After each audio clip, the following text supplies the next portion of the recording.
एक बार की बात है, कोटा राजस्थान में एक लड़की शीतल पढ़ने के लिए जाती है और वहाँ एक हॉस्टल किराए पर ले लेती है। शीतल पढ़ने में बहुत होशियार थी। उसे भूतिया नॉवल और किताबें पढ़ने का भी शौक था। एक दिन शीतल घर में बैठे बैठे अपनी किताब देखने लगती है। अरे यार, ये सब तो वही पुरानी किताबें हैं। मैं क्या करूं? एक भी नई नहीं है। एक काम करती हूँ, कुछ नई किताबें खरीद लेती हूँ। ऐसा कहकर शीतल अपने हॉस्टल से निकलकर बाजार में किताबें ढूंढने लगती है। तभी उसे पुरानी किताबों की एक दुकान दिखाई देती है। अरे वाह, मजा आ गया! पुरानी किताबों की दुकान, यहाँ अक्सर बढ़िया किताबें मिल जाती है। चल कर देखती हूँ। ऐसा कहकर शीतल किताबों की दुकान पर किताबें ढूंढने लगती है। तभी उसकी नजर एक पुरानी किताब पर पड़ती है। किताब के ऊपर भूतों और चुड़ैलों के चेहरे बने होते हैं।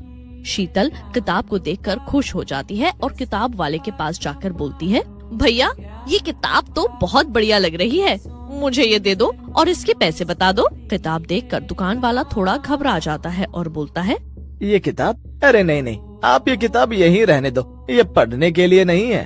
दुकान वाले को यूं मना करते देख शीतल को गुस्सा आ जाता है और वे गुस्से में बोलती है, रहने दूं? क्यों रहने दूं? मैं तो अब यही किताब लूंगी और अगर आप मना करोगे तो मैं आपकी शिकायत करूंगी।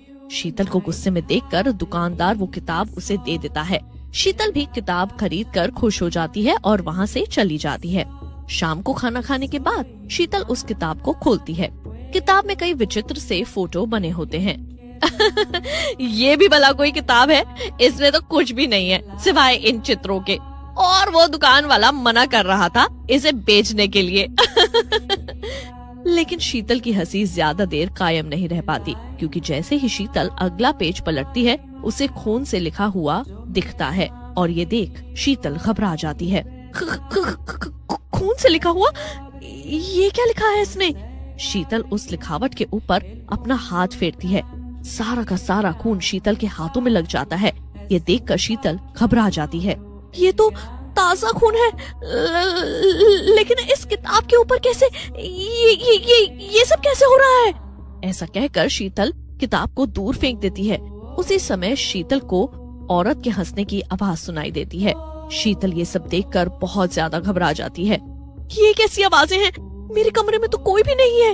यहाँ ये कैसी आवाजें आ रही हैं? शीतल आवाज की तरफ घूमती है, लेकिन उसे वहाँ कोई नहीं दिखाई देता और सोने की कोशिश करने लगती है। लेकिन जैसे ही शीतल सोने लगती है उसे फिर से वही हंसने की आवाजें आती हैं।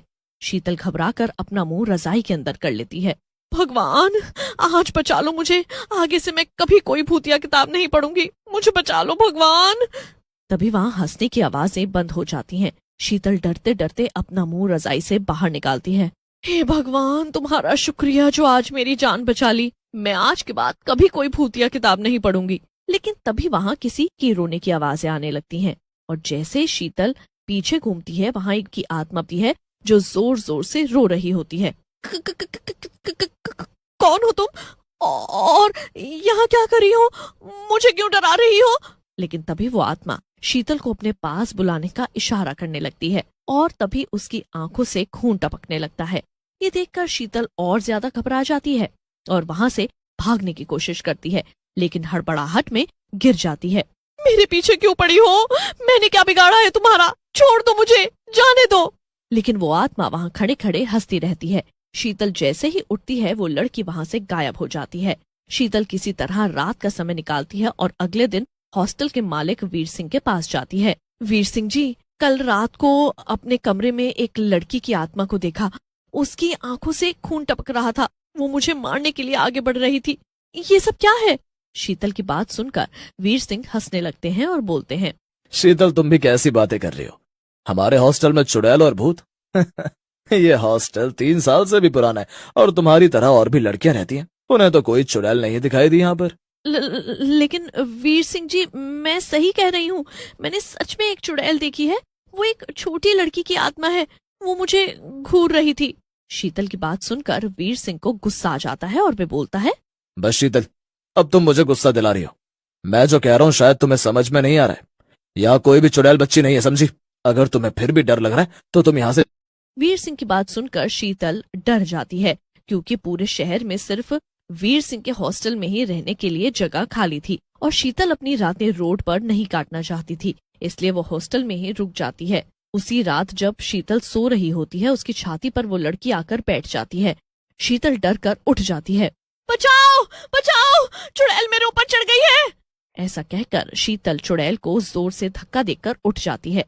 चुड़ैल शीतल से बोलती है, जितना मर्जी चिल्ला, यहाँ तेरी आवाज कोई नहीं सुनने वाला। तेरी आवाज इस कमरे से बाहर नहीं जा पाएगी।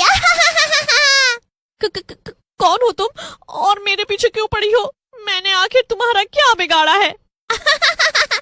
तूने मेरा कुछ नहीं बिगाड़ा, लेकिन तू जो किताब पढ़ रही थी वो एक भूतिया किताब है, जिसकी वजह से मैं आजाद हो गई हूँ। मैं अब तेरे साथ ही रहूंगी हमेशा। ये कैसी बात कर रही हो आप? आप एक चुड़ैल हो और मैं एक इंसान। आप मेरे साथ नहीं रह सकती। आप बताओ मैं आपकी किस तरह मदद करूं ताकि आप इस चुड़ैल की योनि से आजाद हो जाओ। शीतल की बातों से चुड़ैल को अपनेपन का एहसास होता है और वे शीतल से कहती है, तू एक सच्ची और अच्छी लड़की लग रही है। मैं तुझे अपने बारे में सारी बातें बताऊंगी। फिर चुड़ैल शीतल को अपने बारे में बताने लगती है। तू जिस हॉस्टल में रह रही है, मैं इस हॉस्टल की असली मालकिन हूँ। वीर सिंह ने मुझसे धोखे से शादी की और मुझे मार डाला और मेरी लाश को इसी हॉस्टल के तहखाने में छुपा दिया और सारी संपत्ति पर अपना कब्जा कर लिया। अब मैं इस वीर सिंह से अपना बदला लेना चाहती हूँ। चुड़ैल की बात सुनकर शीतल कहती है, लेकिन चुड़ैल जी, यहाँ तो और भी लड़कियां रहती हैं, आप मेरे पीछे ही क्यों आई? मैं तेरे पीछे नहीं आई, बल्कि तूने मुझे बुलाया है। जो किताब तू लेकर गई थी उसमें भूतों को बुलाने की विधि थी, जिसे तूने अनजाने में पढ़ लिया और मैं तेरे सामने आ गई। चुड़ैल की बात सुनकर शीतल कहती है, इस दुष्ट वीर सिंह ने आपके साथ बहुत ही गलत किया है। मैं इसको सजा जरूर दिलवाऊंगी। बताओ मुझे क्या करना है? बस मुझे अपना शरीर दे दो कुछ समय के लिए। तुम्हारे शरीर में घुसकर मैं वीर सिंह को मार दूंगी। इससे तुम्हें कोई नुकसान नहीं पहुंचेगा। ठीक है चुड़ैल जी, मैं तैयार हूँ। चलो फिर उस वीर सिंह से बदला लेने। उसे तो उसके किए की सजा मिलनी ही चाहिए। ऐसा कहकर शीतल रात में ही वीर सिंह के पास जाती है। शीतल को देखकर वीर सिंह बोलता है, तुम फिर से आ गई शीतल। लगता है तुम इस हॉस्टल में रहना नहीं चाहती। तुम्हें पता है यहाँ रात में घूमना मना है, जब देखो यहाँ वहाँ घूमती रहती हो। वीर सिंह की बात सुनकर शीतल गुस्से में बोलती है, मुझे तो यहाँ के सब रूल पता है, लेकिन तुम शायद अपनी पत्नी के बारे में भूल गए हो, जिसे तुमने मारकर इस हॉस्टल के तहखाने में बंद कर दिया है।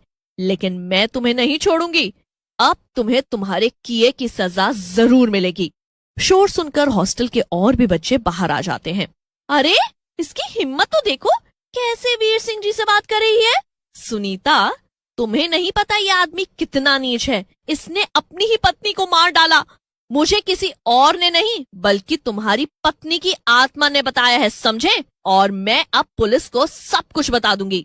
शीतल की बात सुनकर वीर सिंह बोलता है, तो मेरी मरी हुई पत्नी की आत्मा ने तुझे बताया है, तो फिर वो तुझे बचाने जरूर आएगी।